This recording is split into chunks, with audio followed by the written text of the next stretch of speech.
Boy, do I love my coffee first thing in the morning. Well, hello, friends. Mark Holmes here with my buddy Cowboy Jobu. And as always, thank you guys for watching, commenting, and subscribing to the Jobu Sports Report. Because without you guys, this literally doesn't work. Let me get another little taste of that coffee for one special fan out there. Kumar, the Atlanta Falcons fan who takes offense every time I talk about Matt Ryan, Matty Ice, Matty Mr. Three Quarters. He says I'm not fair and balanced, that I'm full of crap. Well, guess what? This is a Dallas Cowboy channel. And of course, thank everybody for tuning in for this morning's edition of Don't Sleep on the Dallas Cowboys, because things happen late in the evening, late at night, first thing in the morning, and you want to be up to speed. Now, the Cowboys have finished OTAs, thank goodness. We've got mini camp 3 days next week, Tuesday, Wednesday, and Thursday, and then they're off, and that's the time to hold our breath, because it's when the players are free to do what they want until camp opens up and they go to Oxnard on July 24th. You know, Kumar, you realize that you are now my new Philadelphia Eagles. You are now the ringless wonders. You know the difference between, you know what the Atlanta Falcons and a Chick-fil-A employee have in common? They both don't soap on Sundays. Yeah. Here's the difference.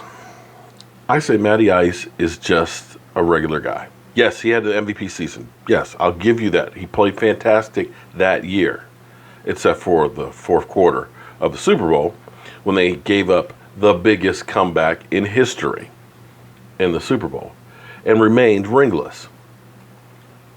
But the difference is you only see highlights of the Atlanta Falcons. This is the curse and the blessing of being a Dallas Cowboy fan, because the Cowboys are in your face all the time. Come home from work yesterday, we've got the Packers versus the Cowboys game on. Came home the day before, it was the Cowboys versus the Rams. You're seeing every game all the time, and as football fans, we are constantly trying to get our football fix. They're constantly talking about Dak Prescott. I mean, we're talking about being micromanaged. Ain't nobody talking much about the Atlanta Falcons. Sure, you'll see the touchdown passes to Julio Jones, the spectacular bomb. You'll see them to Sanu. You'll see the great plays. But we don't see the play after play of incomplete passes, of getting sacked, just looking, throwing a duck. The reality is he threw 20 touchdown passes last year. And as bad as Dak Prescott was, Dak still threw 22. Yet, the image is that Matty Ice is still a top 10 quarterback. Really? 20 touchdowns? The image is Martin Mariota. Hey, he's a top 10 quarterback, even though he had 13 touchdown passes and 18 interceptions. You only see the highlights of those guys, not the lowlifes. Not unless they're like, say, Mark Sanchez and you see butt fumble. But even that, you don't see that much. And that is the problem of being a Dallas Cowboy fan. You see so much, you see every single mistake that you think that nobody else makes the same mistakes, but they do in reality, and even worse. But be that as it may, we're not here to talk about the Atlanta Falcons. We're here to talk about our Dallas Cowboys. And the question I pose today is, Randy Gregory, who's working on getting reinstated after being off for a year, and if the commissioner follows the path of Josh Gordon, basically same type of a deal, maybe a different drug or alcohol or whatever his vice was, he was reinstated after he could prove that he had a support group, basically, and was clean and had a plan to stay clean. And they brought him back. They allowed him to continue his career.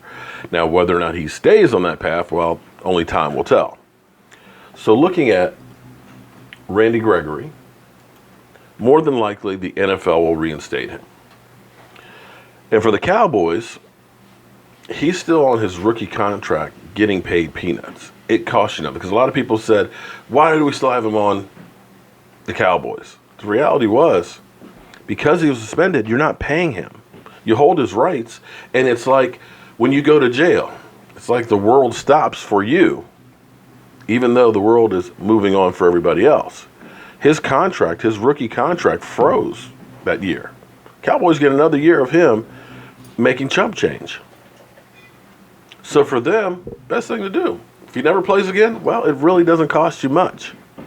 But if they change the rules on marijuana, or if he can get himself cleaned, you got an opportunity to get a guy who had all the potential. And if you remember, this is one of the guys that they anointed the next guy. I'm not crazy about this whole idea because we anointed Dez Bryant the next 88. The next Drew Pearson, the original who doesn't drop the passes, to the Michael Irving. And now you're already saying, oh, this is going to be the next one. Why don't we wait till they start acting like those guys, start proving that they can be those guys, that they can fill up those shoes? Because immediately, as soon as he was drafted, even with the baggage that he had, we went through and said he's the next Charles Haley. Okay, but we're still waiting. So let's not put that undue pressure on these guys. Let's see who is going to be one. And when they start playing like them, then we can say, you know what? He's just like Charles Haley. He's like DeMarcus Ware. So now, the conundrum for the Dallas Cowboys, actually something that you like to have happen. Much like we have a boatload of wide receivers. And I know people are saying we got nobodies for wide receivers, but if you look at the parallels of 2008 to 2009, where we got rid of T.O., we had Roy Williams, who 19 passes the year before. You had Miles Austin with 13. You had Patrick Creighton. That list isn't anybody's Hall of Fame list. And going into the season, they pretty much said the Cowboys have set up Tony Romo to fail with this group of guys, these bums, these scrubs. But all of a sudden, Miles Austin gets 1,300 yards, becomes your number one for 2 years before hamstrings led him way out of Dallas. And that's where we are now with the defensive ends. We got a lot of guys there, a lot of guys. We got DeMarcus Lawrence, second in sacks last year in the NFL. You have David Irving, who was suspended for 4 games, played 8 games, had 7 sacks, and then had a concussion that kept him out. And now you've got drama off the field where he's showing up not in shape. And they're saying, well, he'll be in shape by training camp. But you have to now start questioning, okay, where are we going? Is he going to be in shape? Is he going to be the guy that we think he has? He has all the potential. He has the tools, the skills, and all that stuff. But you got to be able to put it on the field. And with the group of guys you had Taco, who started coming on the second half of the season. You got a Tyrone Crawford who, you're going to keep at least this year because you don't save anything by cutting him, who is healthy, played pretty well last year. You've got Kona Ely, who so far OTAs has been looking pretty good, and this is maybe the place that he should have been drafted with and started his career with, because the Cowboys definitely had an interest in him. And we know what Rod Martinelli does with guys that nobody knows about. You can't honestly say that Rod Martinelli has had great talent to work with, but he always ends up taking guys that are nobodies, getting them into that 3, 4, 5, 6 sack, 8 sack ring like George Selvey, and they're able to go elsewhere and get paid, but then they don't achieve elsewhere. So he's like the defensive end whisperer or something. So you got a Kona Ely. You've got all of these guys there, and now you potentially have Randy Gregory coming back. Something's got to give. Somebody is not going to be there.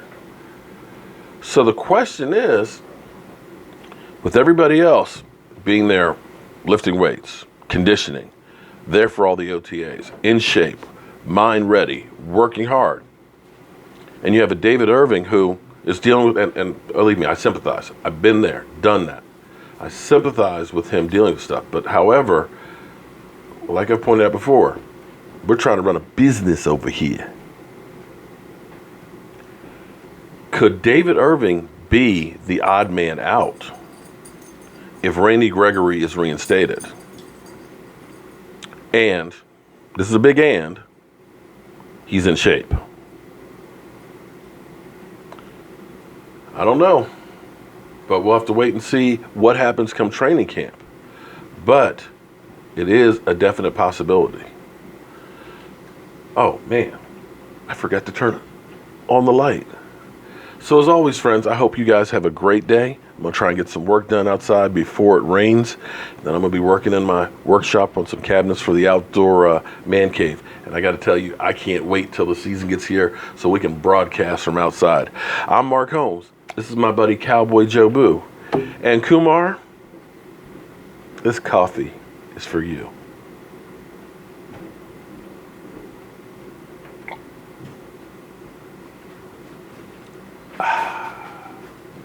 See you soon.